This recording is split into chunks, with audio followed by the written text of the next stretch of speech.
5월 29일 복된 이 아침 하나님께서 우리에게 주시는 귀한 말씀은 로마서 2장 1절에서 16절의 말씀입니다. 심판일지라도 복음이 있다라는 제목으로 함께 말씀 나누도록 하겠습니다. 바울로부터 하나님을 외면한 이방인들의 죄가 무엇인지 분명히 들은 유대인들, 곧 남을 판단하는 그들 역시 이방인들과 크게 다르지 않음을 바울이 말하고 있습니다. 다른 이유가 아닙니다. 누구를 막론하고 이에 대해서 핑계하지 못할 것은 남을 판단하는 것으로부터 아이러니하지만 자신을 정죄하기 때문에 그렇다라는 것이죠. 그러니까 판단하는 자로서 자신도 모르게 그 같은 일을 행함으로 하나님 앞에 이 죄를 범하고 있다라는 겁니다. 그렇게 이런 일을 행하는 자에게 하나님의 심판이 진리대로 되는 줄을 우리가 간과해서는 안 됩니다. 율법을 가졌다고 해서 또 선민이라고 해서 하나님의 심판을 피할 줄로 생각해서는 절대 안 된다라는 사실입니다. 모든 자에게 심판은 반드시 임하게 됩니다.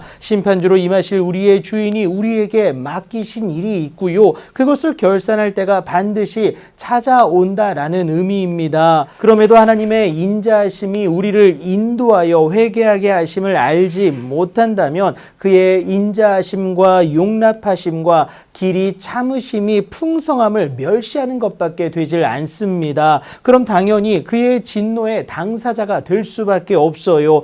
회개하지 아니했기 때문에 그렇고요. 하나님께로 그 마음을 돌이키지 아니함 때문이다라는 것을 우리가 기억해야 합니다. 그렇게 우리의 그 고집과 회개하지 아니한 마음을 따라 진노의 날, 곧 하나님의 의로우신 심판이 나타나는 그날에 임할 진노를 나도 모르게 스스로 쌓는 것이 되고 만다라는 것이죠. 그런데 하나님의 이 진노에는 구별이 없습니다. 하나님께서 각 사람에게 그 행한 대로 보응하게 되시는데요. 선을 행함과 욕심대로 행하는 그 모습에 대해서 비교하여 나타내는 것이 오늘 본문 7절부터 10절에 이르기까지 자세히 나와 있습니다. 그런데 여러분, 이것은 유대인과 이방인 모두에게 있을 심판이다라는 거예요. 단지 먼저는 유대인에게 그리고 헬라인에게 임할 뿐입니다. 순서의 차이일 뿐이지 모든 자에게 임하는 심판이다라는 것이죠. 그래서 하나님에게 중요한 것은 그 사람의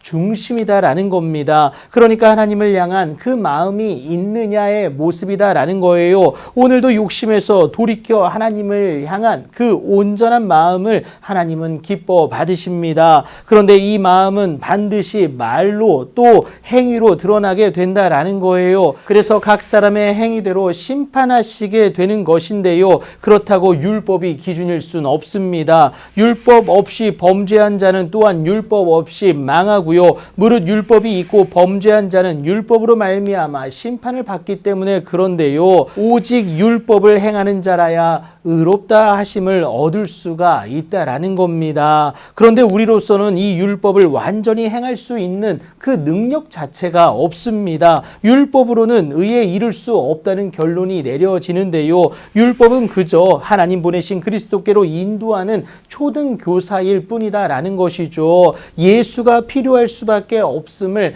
인지케 한다라는 사실입니다. 결국 우리로서는 하나님 원하시는 그 의에 이를 수 없음을 인정하고 하나님 허락하신 유일한 길 대신 예수님이 우리에게 절대적으로 필요함을 인정할 수 있어야 합니다. 바울이 이를 말하는 것인데요. 나의 복음에 이른 바와 같이 하나님이 예수 그리스도로 말미암아 사람들의 은밀한 것을 심판하시는 그 날이 반드시 있을 것으로 표현하고 있지 않습니까? 그날에 감추일 것은 하나도 없습니다. 그 날에 예수를 가진 자는 구원의 기쁨을 누린다는 사실입니다. 그래서 복음인데요. 반대로 예수가 없으면 그 심판 앞에 그 대가를 치를 수밖에 없습니다. 내 능력으로는 절대 이 심판을 넘어설 수가 없기 때문에 그렇죠. 하지만 심판일지라도 넘어설 수 있게 하는 예수가 저와 여러분에게 하나님에 의해서 주어졌습니다.